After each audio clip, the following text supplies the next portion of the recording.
guys, good morning. For today's video ay mag-assemble ako ng rim seat or wheel seat. So ngayon nasasagutin ko yung tanong sa atin sa YouTube kung paano daw mag-assemble ng spokes, kung paano daw ilagay, kung anong klaseng pagitan guys. So ngayon meron pinapagawa sa atin na rim seat. So samantalahin ko itong pagkataon na ito guys. Ito meron tayong hub na Claris road bike tong rim na ito guys, pang road bike 700cc. Tapos yung spokes guys, ayan, pillar spokes, napakamahal lang ang spokes na ito guys. Spokes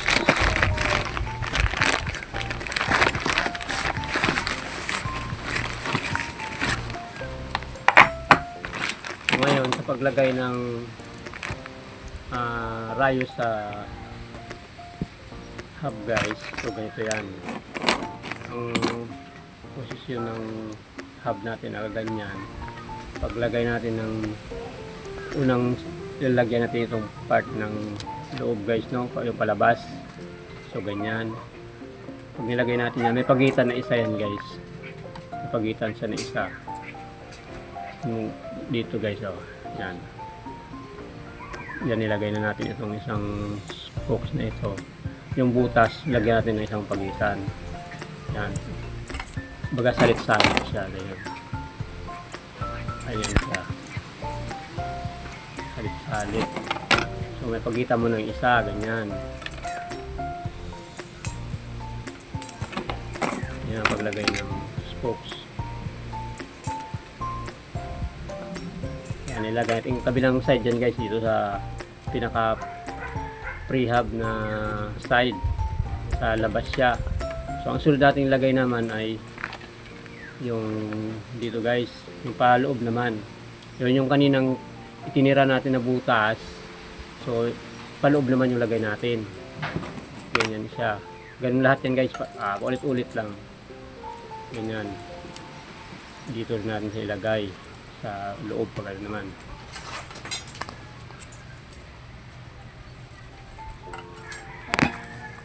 Ulit-ulit lang yan guys hanggang sa matapos. Ganun din yung sa may kabilang side niya. Bali itong hub na ito ay 36 holes. Pang road bike kasi siya, kaya wala siyang lagyanan ng rotor dito. Kasi yung road bike ay nakaano siya, B-brake, yung clamp, clamp siya. So sinamantala ko lang yung pagkataon na kuha ng video habang tayo nag-assemble nito, pinapa-assemble sa atin. Yan. Ngayon na-complete na natin itong side na ito.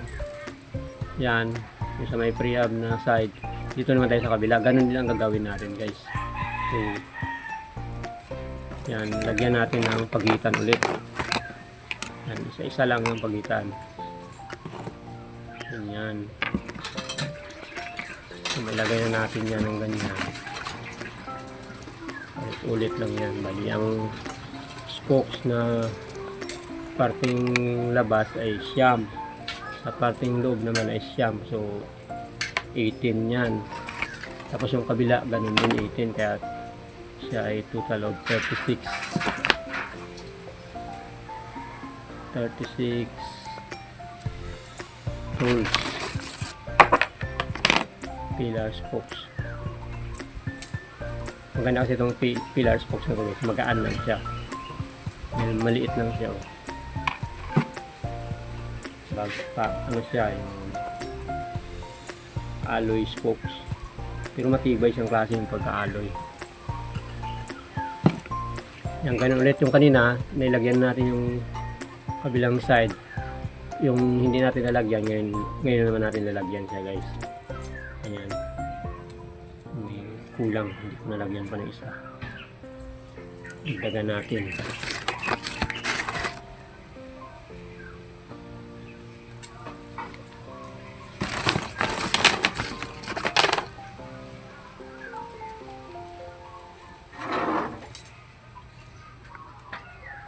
Ayan siya, oh, salit-salit lang.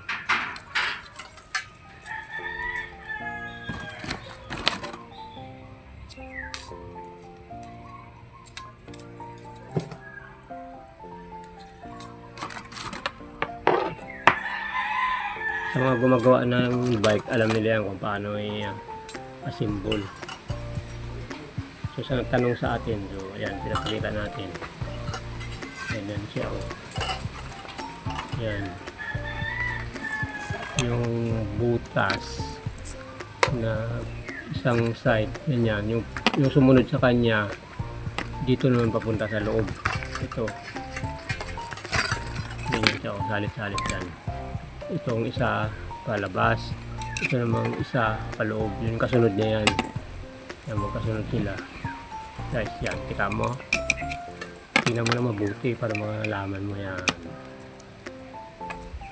So, ngayon, kakabit natin siya sa ano naman, sa kanyang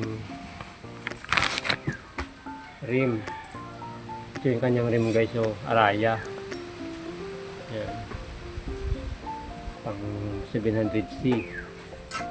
So, simula tayo sa may, para madali natin siyang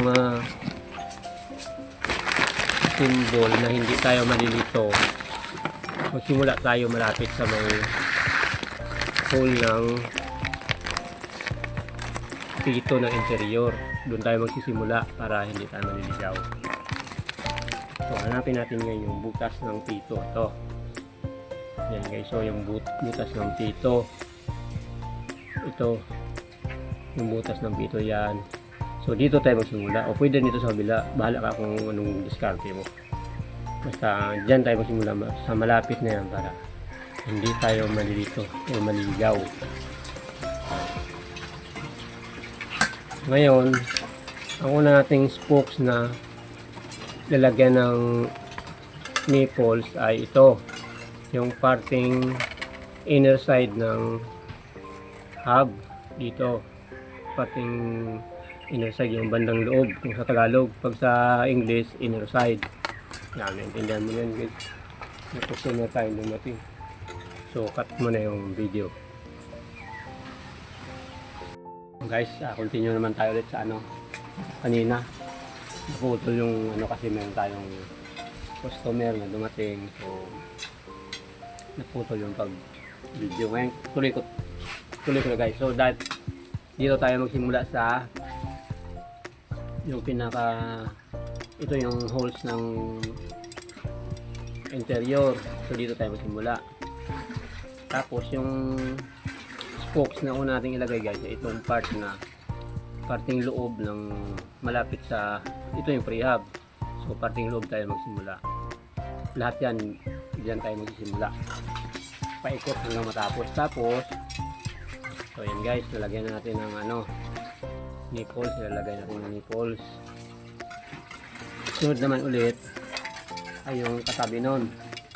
Yung sa loob pa rin. Yung kasunod nito guys. So yung kasunod nito, ito may pagitan na isa yan. Yung dito sa parting labas. So dito pa rin tayo yung sa loob. Parting loob pa rin guys. Ngayon, ang paglagay nitong sumunod ay bilang tayo ng 1, 2, 3, 4, 5. Pang 5 butas, doon natin ilagay yung sumunod na spokes. Yan. Ganyan ang pagitan guys. 5 naman. Pag dito sa baba, sa hub, isa ang pagitan. Dito sa ibabaw naman, sa ating rim, ay 5 ang pagitan. 1, 2, ay 5 butas. Bali may pagitan sa gitna na 3. Yan, ito guys. So, 1, 2, 3, 4, 5, pang 5 butas, doon natin ilagay yung spokes na yan. Ganon din yung kasunod niya, yung pangatlo. Hanggang maubos yung siyam na spokes na yan.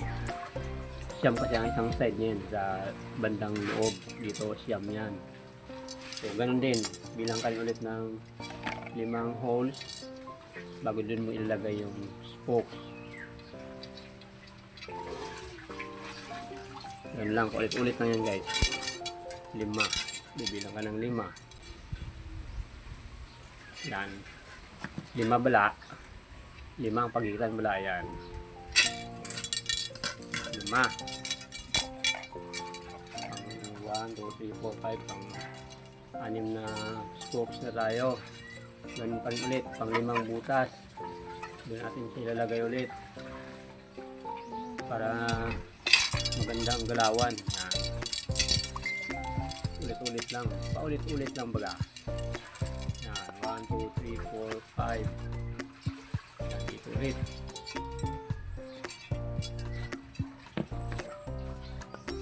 Lagyan natin ng nipples. Yan. Nipples. Ano sa Tagalog guys ang nipples? Utong. Diba? Yan. 1, 2, 3, 4, 5. Andyan natin ilagay. Yan. 1, 2, 3, 4, 5. Yan. Yan o. 1, 2, 3, 4, 5. Dito siya ilagay. Yan. Nipples. Ngayon, ilagay natin lahat yung spokes na parting loob. Yan yung siyam na piraso. Dito naman tayo sa labas na side guys.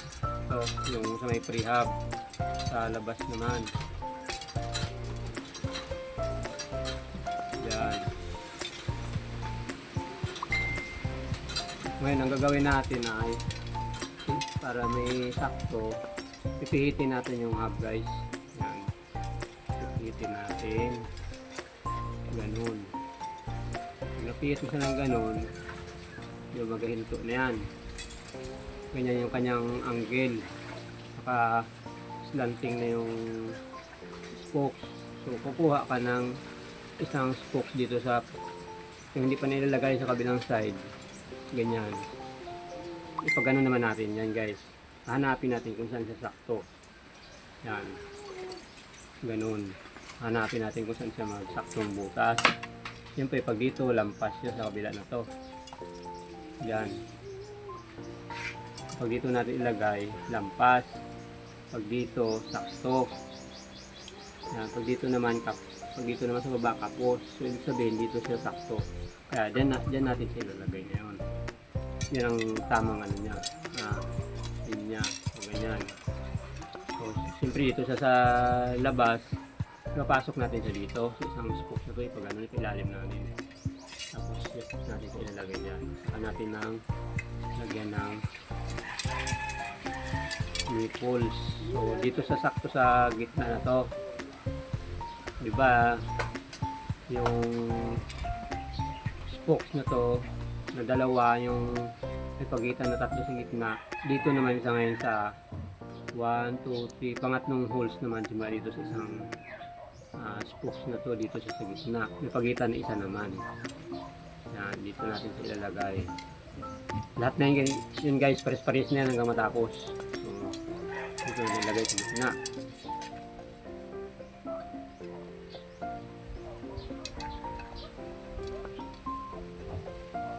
Yan. Ilagay natin sa gitna yan. So, ulit-ulit na lang yan. Dito naman ulit. Kasunod na spoke. Yan, dito natin ulit ilalagay yan. Ganun din sa gitna pa rin. May pagitan na tagi-isa. Yan, pagitan isa. Hanggang matapos yan. Ganyan lang siya. Ulit-ulit lang yan. Okay. Ayusin natin yung spoke para mahihirapan. Yan, papasok natin sa dito. Ganyan. So, shout out sa nagsabi na may mabagal daw mag-align. So, di ba yung mabagal? Basta marunong. Yun ang importante din. Yung marunong. Ayan o. Yan.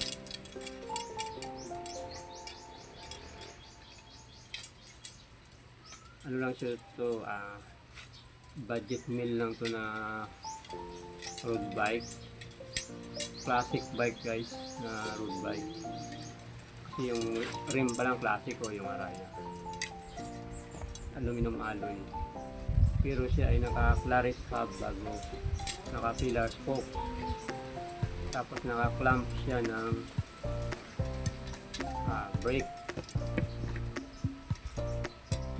brake.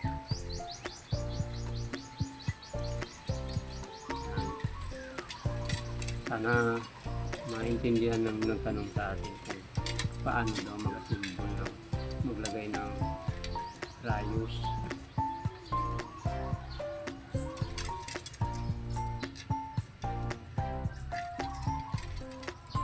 Yan, comment lang kayo guys kung ano yung gusto nyong malaman about sa bike. Sasagutin natin yan basta alam natin kung paano gagawin. So, gagawa natin ng video yan basta alam natin gagawin.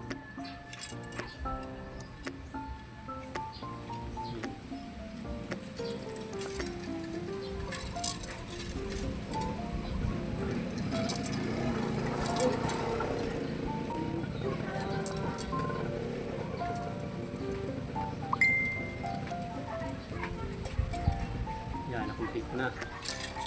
Nakumpleto na yung kabilang side guys. Oh. Nakumpleto na siya. Yan, parang walang spokes. Tingnan ko malayo. Kasi maliliit kasi itong spokes na pillar spokes. So yan, kumpleto natin yung buo. Yung pag-assemble ito guys, iba-iba. Depende sa mekaniko kung paano siya maggawa. So ito yung paraan kung marami rin tayong paraan kung paano mag-assemble nito. So ganitong style yung ginawa ko para pag demo ay madaling maintindihan, madaling makita kung paano design. Kasi minsan pag mag-assemble ako hindi ganun. So yung ganito kasing ginawa ko para ito sa mga beginner yung mga hindi ko marunong, para madali niyang matutunan. Ayan siya. Ayan siya. Mayroon proceed tayo sa kabilang side. Itong side naman dito sa left side. Kasi itong right side yung may prehab, yung pagkasalpakan ng sprocket. Ito naman yung left side. So ngayon itong spoke, hanapin natin kung saan dito ang kanyang katapat dito guys. Yan, ang katapat niya hanapin natin kung saan siya magsaktong butas. So ngayon ito yung katapat niya, mas naka-forward siya ng kaunti dito, mas nakalamang ito ng kaunti ang saka. Kaya ngayon hanapin natin kung saan siya magsakto. Dito lampas, dito sakto, dito kapos siya dyan. So ibig sabihin dito siya sakto, kaya dyan natin siya ilalagay. Dyan siya talaga sakto. So ganun din natin, doon natin siya ilalagay. Yan. Ang sumunod na spokes guys, yung katabi, yung kasunod nyon dito sa baba, yung kasunod nito. Kasi pagitan ng isa yan, yung dito papunta sa labas. Ito yung kasunod niya. So dito naman sa tapat.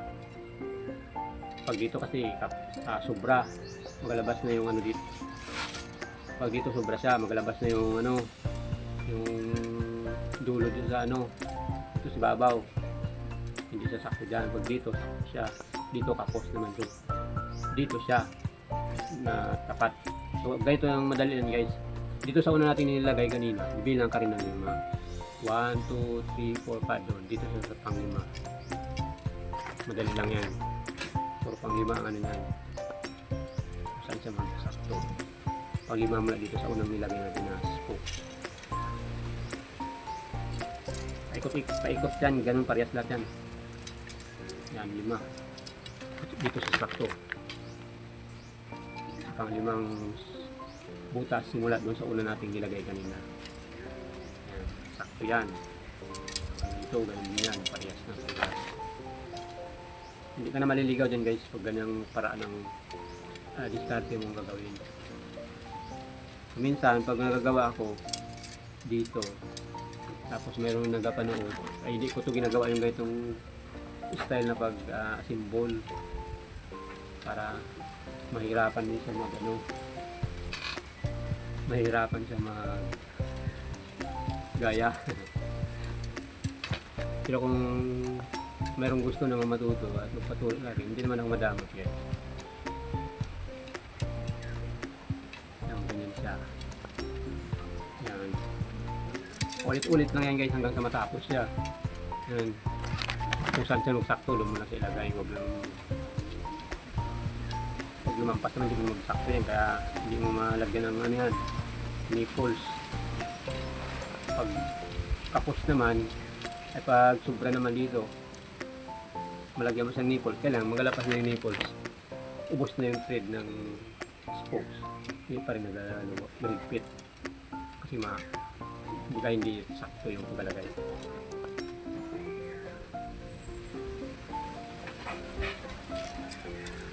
Yan, natapos na natin yung parteng loob.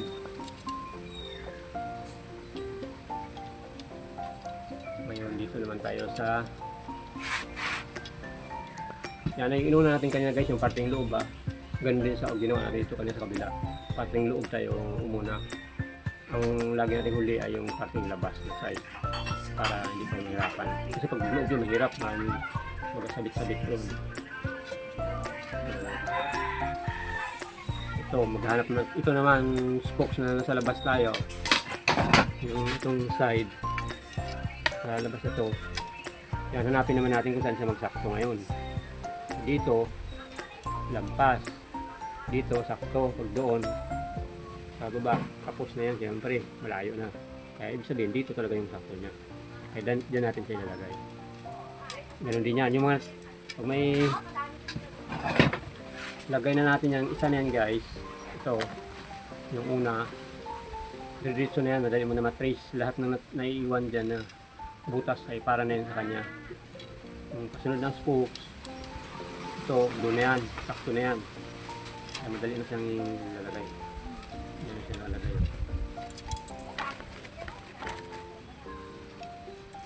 Yan, sakto siya dyan.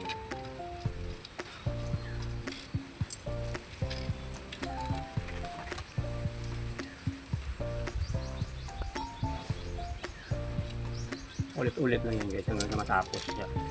Yung mga natitirang butas na yan, kanya na yan. Yan. Yan.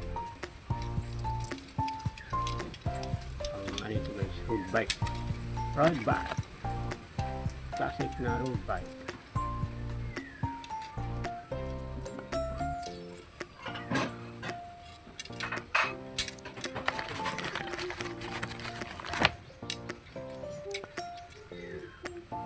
Ano lang pag mag-assemble ito guys. Pero merong mga magagaling talaga magawa.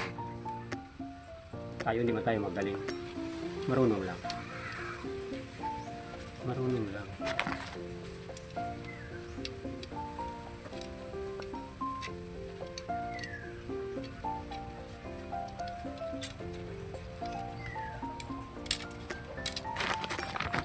Pillar spokes sa 2 plus yung isang ganito set ng pillar spokes na dito magaan kasi siya guys. Ang isang set nito ng harap at likod ay halos ilang grams lang nakalagay doon sa ano niya.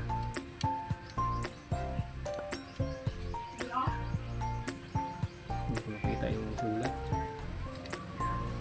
Black oxide material ay stainless alloy. So ayan guys, nabuo na natin yung rim set ng road bike. So ayan na siya. Kanina guys, na-assemble na natin. Ayan. So ganun lang guys ang pag-assemble. Maraming paraan, iba-iba ang paraan ng mga mekaniko sa pag-assemble. So yung pinakita ko na paraan ay para sa akin, yung maalwan yun na gayahin, magalit siyang gayahin. So ganun pag mag tutorial para hindi mahirapan yung manood ng kung paano ang tamang pag-assemble. So yan, i-align pa natin yung guys kasi siyempre maluluwag pa yan. So, sana guys ay mayroon kayong natutunan sa video na pinakita ko sa inyo o ginawa na to kung paano mag-assemble ng rim set. So yun guys, see you next vlog, and comment lang guys kung ano yung mga gusto niyo itanong about sa bike mechanics at gagawa natin ng video. So yun guys, thank you.